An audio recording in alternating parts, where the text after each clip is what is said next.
Halo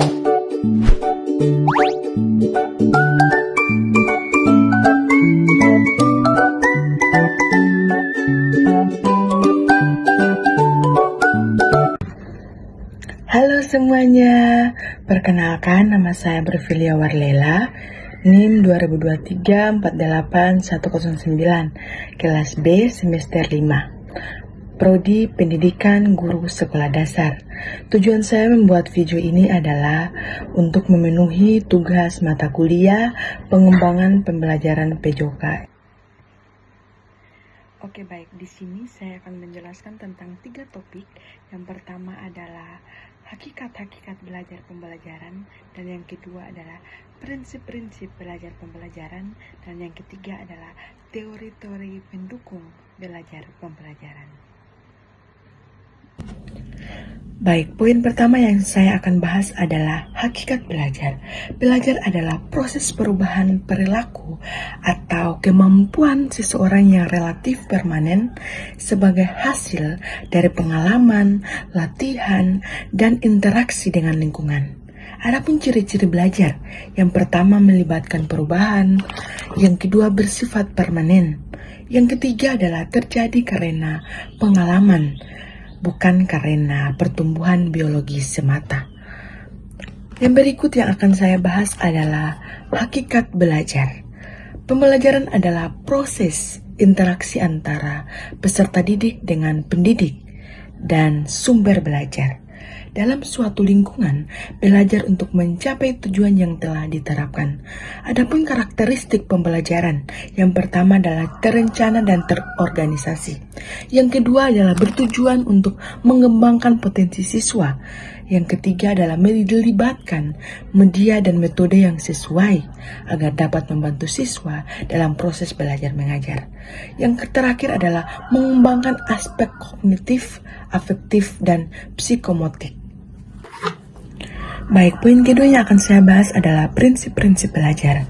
Prinsip belajar adalah dasar atau pedoman dalam merancang proses pembelajaran agar efektif. Saat ini saya akan menjelaskan tentang beberapa prinsip. Yang pertama adalah motivasi.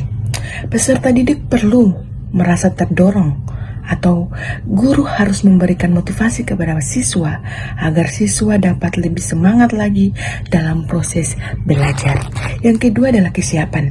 Sebelum belajar, guru harus menyiapkan siswa secara mental dan fisik agar siswa siap dalam proses belajar.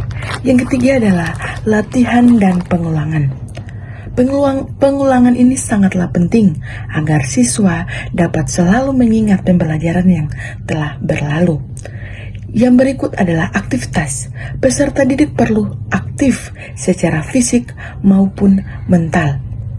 Yang berikut adalah individualitas. Setiap individu memiliki cara dan kecepatan belajar yang berbeda. Yang terakhir adalah umpan balik dan penguatan. Pemberian respon atau penguatan dapat membuat hasil belajar siswa lebih baik. Baik, di sini saya akan menjelaskan tentang poin yang ketiga, yaitu teori-teori pendukung belajar dan pembelajaran. Yang pertama, teori yang saya ambil adalah teori kognitivistik. Menurut Piaget, Brunner, dan Asubel, teori ini melihat belajar sebagai proses berpikir dan memahami.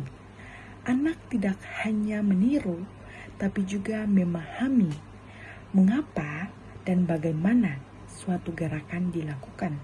Belajar terjadi jika anak memproses informasi di otaknya dan menghubungkannya dengan pengetahuan yang sudah dimiliki. Yang kedua adalah teori konstruktivistik.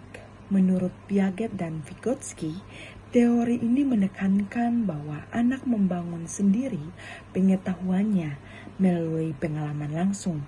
Belajar akan lebih bermakna jika siswa melakukan, mencoba, dan menemukan sendiri daripada hanya diberi langsung.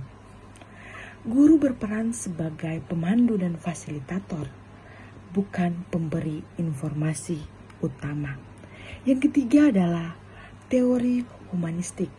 Menurut Maslow dan Carl Rogers, teori ini melihat belajar dari sisi kemanusiaan dan perasaan siswa. Belajar akan berhasil jika anak merasa aman, diterima, dan dihargai. Tujuannya bukan hanya pintar, tapi juga tumbuh sebagai pribadi yang percaya dan berkarakter yang baik. Dari ketiga teori, dapat saya memberikan pendapat bahwa ketiga teori tersebut saling melengkapi. Teori kognitivistik membantu memahami bagaimana peserta didik berpikir. Teori konstruktivistik menekankan bagaimana pengetahuan dibangun secara aktif. Sedangkan teori humanistik menyoroti pentingnya nilai kemanusiaan dan perkembangan pribadi. Pembelajaran yang ideal menurut saya adalah pembelajaran yang memadukan ketiganya, berfokus pada pemahaman, pengalaman nyata, serta pengembangan potensi dan karakter peserta didik. Dari materi yang sudah saya jelaskan, dapat kita menarik sebuah kesimpulan bahwa hakikat belajar merupakan suatu proses perubahan perilaku, pengetahuan, sikap, dan keterampilan individu sebagai hasil dari pengalaman dan interaksi dengan lingkungan.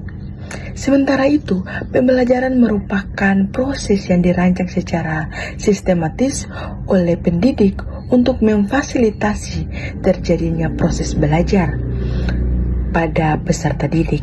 Prinsip-prinsip belajar menekankan pentingnya motivasi, kesiapan, pengalaman langsung, pengulangan, umpan balik, serta penghargaan terhadap perbedaan individu agar pembelajaran berlangsung efektif dan bermakna.